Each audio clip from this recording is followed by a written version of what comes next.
Here's the first section of The Rising, when the ocean's dead come calling.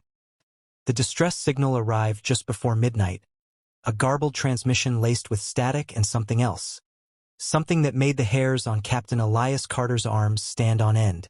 Mayday! This is HSS Perdition. They're coming, rising from the The message dissolved into an eerie hum, followed by a long stretch of silence. Carter exchanged a glance with his executive officer, Commander Victoria Ng. The bridge of the HSS Valiant remained tense as they replayed the message, analyzing every syllable. The Perdition had been decommissioned over 50 years ago, scuttled in the deep Atlantic after a catastrophic reactor failure. No crew, no survivors, no reason for it to be calling out across the waves. Coordinates match the hollow expanse, Lieutenant Beck said, his face pale under the bridge's dim lighting. Carter exhaled slowly. The hollow expanse was an uncharted stretch of ocean where ships had vanished for decades. Superstition kept civilian vessels away. Military records showed anomalies, malfunctioning navigation, phantom echoes on sonar, equipment failing without explanation. The official stance was that the region was just another unpredictable stretch of ocean. But Carter knew better. "Set a course," he ordered, and the bridge crew obeyed without hesitation. The Valiant cut through the waves under a starless sky. The further they traveled, the more distorted the ocean became, currents moving in conflicting directions, water blacker than ink. Even the air felt heavier. Ng studied the sensors. No storms reported, but barometric pressure is dropping. This place is. The ship lurched. A deep, resonant boom reverberated through the hull. Not an impact, something far worse. Sonar Officer Petrov flinched, staring at his screen. "Captain, there's something down there. Define something." Petrov swallowed hard. "It's moving. No biological signature. It's reflecting sound like." A second impact, closer this time. The lights flickered. Carter gripped the railing as the deck shuddered beneath his feet. "All hands to battle stations," he barked. The ship's alert siren wailed, and the crew rushed into action. The Valiant's searchlights cut through the dark water, revealing a rising mass, metallic, encrusted in deep-sea corrosion, and utterly impossible. A battleship. Not just any battleship. It was the Perdition. The hull, split in places, leaked something viscous into the water. The ship should have been resting on the ocean floor, but here it was, emerging from the depths like a nightmare given form. Portholes glowed faintly, as if lit from within. Shapes moved behind the glass. The radio crackled again. A voice, no, multiple voices, layered atop one another. Some were distorted, others clear. "You were not meant to find us." The bridge fell silent. Then the Perdition's floodlights blazed to life. Gun turrets, rusted and forgotten for half a century, groaned into position, locking onto the Valiant. The crew barely had time to react before the first shell screamed through the night. The impact threw men and women from their posts, alarms shrieking as fires erupted along the deck. "Return fire!" Carter shouted. The Valiant's guns roared, tearing through the Perdition's hull, but the ancient ship did not falter.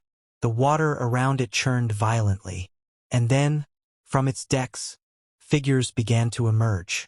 They moved with unnatural fluidity, dozens, then hundreds. Their uniforms were tattered, their flesh pale and bloated. Some were missing limbs, others had exposed bone gleaming under the flickering lights.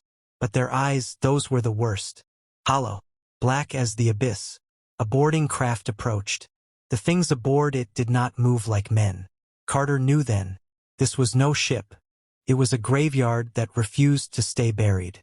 And it had come calling. The world reacted in disbelief. Reports of ghost ships surfacing across the Atlantic flooded the global networks. Freighters adrift with no crew. Entire naval convoys vanishing in dense fogs. Distress signals echoing from ships long thought lost. It wasn't just the Perdition. Something ancient had stirred beneath the ocean, and it was not content to remain buried. The United Naval Alliance, UNA, convened in an emergency session. Satellite imagery confirmed the impossible. Whole armadas of warships, some predating the modern age, rising from the abyss, their hulls encrusted with time and decay. Experts scrambled to explain it. Some pointed to electromagnetic anomalies, deep-sea vents releasing unknown gases, but those explanations faltered against the brutal reality. These ships were moving with intent. Captain Elias Carter sat in the dimly lit command room of the HSS Valiant, watching footage from another encounter. A Norwegian destroyer had engaged one of the rising vessels near the North Sea. The recording ended in static, but not before showing impossible shapes moving across the water, boarding the destroyer with unnatural speed. He exhaled sharply and turned to Commander Victoria Ng, who was scrolling through casualty reports. They had lost 40 men in the skirmish with the Perdition. Carter clenched his fists. His ship had survived, but barely. "Any sign of intelligence?" he asked. Ng hesitated. "Not in the way we understand. These things, these ships, they act like an interconnected force. Their movements aren't random, but they don't follow traditional naval tactics either. It's as if they're part of something larger," Carter finished. Ng nodded. "Yes, sir. And it's growing." The door hissed open, admitting Rear Admiral Dane Atkinson onto the bridge. His face was grim, lined with exhaustion. "Carter, we're mobilizing Operation Deep Silence. The UNA is committing a full strike force to eliminate this threat before it spreads." Carter straightened. "What's the target?" Atkinson touched the console, and a holographic map of the Atlantic flared to life. "Here, the Bermuda Trench." He zoomed in, revealing a deep-sea region that had long been avoided due to unnatural sonar readings. "Our intelligence suggests this is where the anomaly originates. Whatever is waking up down there, it started here." Carter's mind raced. "So this isn't just a phenomenon. Something is causing this." Atkinson nodded. "We deploy in 6 hours. The Valiant will spearhead the task force." They all knew what that meant. The Valiant had already survived one engagement with these horrors. It was the only warship in the fleet with first-hand experience. Carter accepted the responsibility without hesitation. The armada assembled before dawn. 50 ships, ranging from aircraft carriers to fast-attack submarines, converged at the operation site. Drones and sonar sweeps reported massive energy surges emanating from the trench. The deeper they scanned, the stranger the readings became, heat signatures where there should be none, movement that defied biological classification. "Contact in 5 minutes, Ng reported. The fleet moved into formation, weapons primed. Fighter jets launched in precise arcs, sweeping the dark ocean below with their searchlights. The silence was suffocating. Even the waves seemed to hold their breath. Then, the ocean erupted. From the depths, ships that had no right to exist surged upward, their cannons igniting the night with hellish fire. The fleet responded in kind. Missiles streaking through the sky, torpedoes slicing through water. The battle began. Carter gripped the railing as the Valiant unleashed its payload. Focus fire on their command vessels. But the enemy did not break formation. They moved like a singular entity, weaving through the barrage with an unnatural grace. Then came the boarders. Figures rose from the water, clawing onto hulls, dragging sailors into the abyss. Gunfire roared as marine detachments engaged, but bullets only slowed them. Ng gasped. "Sir, look!" On the main screen, the trench below began to split open. A colossal form, larger than any known submarine, unfurled itself from the darkness. The Leviathan, the thing at the heart of it all. It was neither ship nor creature, but something in between, a colossal biomechanical entity with tendrils of rusted metal and bone. Its eyes, if they could be called that, glowed with an ancient, malignant hunger. And then it spoke, not in words, but in 1,000 whispers, seeping through every radio, every intercom.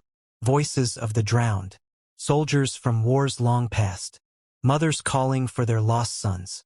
"You are not meant to be here." The effect was immediate. Panic spread through the fleet. Some ships broke formation, unable to process the voice. Carter slammed his fist on the console. "Hold the line." But the Leviathan wasn't finished. It raised one massive appendage, and from the depths, entire ships rose alongside it. Some were wrecks from centuries ago, their wooden hulls somehow intact. Others were modern warships recently lost. Their crews, or what remained of them, stood at their stations, dead hands gripping rusted weapons. And they opened fire. The fleet wasn't just fighting ghosts anymore. They were fighting themselves. The Valiant twisted through the chaos, avoiding a collision as one of their own destroyers, overtaken by the Leviathan's will, turned on them. Aang's voice was hoarse. "We can't fight this, Captain." Carter's jaw clenched. They weren't just losing. They were being consumed. Atkinson's face appeared on the emergency channel. "Carter, we need to fall back." Carter never retreated. But this wasn't war. This was annihilation. He made the call. "All ships, disengage. Get the hell out of here." The remaining fleet peeled away, but not before the Leviathan let out a final command.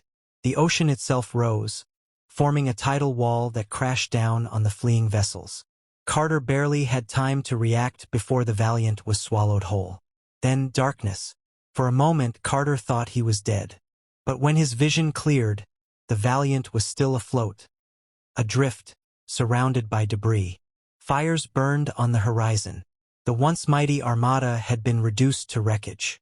The whisper returned, slithering through the wreckage like mist. "You cannot stop what is already begun." Carter turned to Aang. Their war had just begun. The Valiant drifted in the wreckage-strewn sea, the remnants of the fleet scattered like broken bones across the water. The fires on the horizon painted the night in hues of crimson and shadow. The air smelled of salt, scorched metal, and something worse, something ancient and rotting, carried on the wind like a whisper from the abyss. Captain Elias Carter stood on the bridge, his hands braced against the railing. The silence was oppressive, filled only with the faint groans of the wounded ship. Aang stood beside him, her face pale but resolute. They had survived, but barely. A soft crackle broke through the damaged comms. Atkinson's voice was weak, but alive. "Carter, is anyone else out there?" Carter exhaled. "We're here. What's your status?" A pause. Then static. Aang swallowed hard. "Sir, long-range sensors are failing, but I'm picking up movement." Carter turned. "More of them." Aang shook her head. "Not ships. Not exactly." The main display flickered, glitching as it struggled to process the sonar data. Then the ocean beneath them began to shift. Shapes moved beneath the waves, tall, twisted figures, their elongated limbs breaking the surface for mere moments before vanishing again. The crew watched in horror as hundreds of them circled the wreckage, their movements deliberate, predatory. Carter clenched his fists. "They're watching us." A sudden, sharp knock reverberated through the hull. The sound wasn't metal against metal. It was knuckles. Aang's eyes widened. "Sir, we need to." The lights flickered violently. The emergency sirens shrieked. Then the dead came aboard. The first figure crawled from the ventilation shaft, its body half drowned, its jaw unhinged too wide. Others emerged from flooded corridors, their boots leaving blackened water in their wake. Some still wore the ranks and insignias of sailors lost decades ago, their sunken eyes locked onto the living with a terrible hunger. Gunfire erupted. The bridge crew fought, but the bullets did little. These things did not die like men.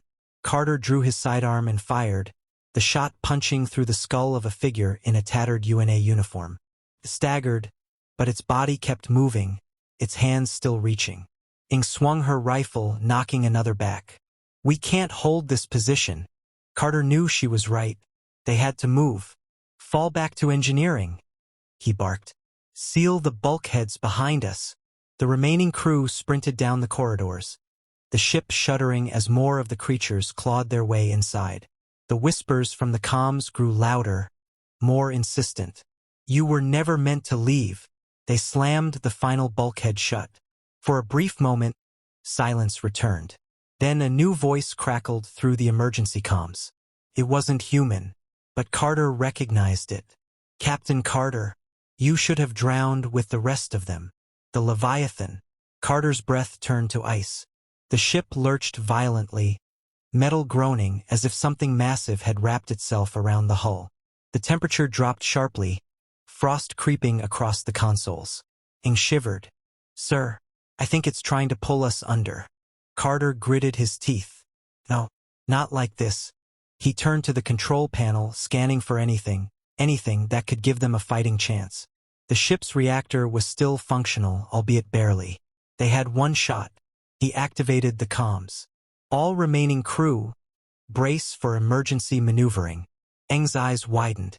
"Sir, what are you?" He didn't answer. Instead, he grabbed the manual reactor controls and overrode the safety limits. The Valiant's engines roared to life, sending a shockwave through the water. The force ripped through the creatures, sending them flailing into the sea. The ship lurched forward, dragging itself free from the Leviathan's grip. For a split second, the ocean stood still. Then the Leviathan screamed.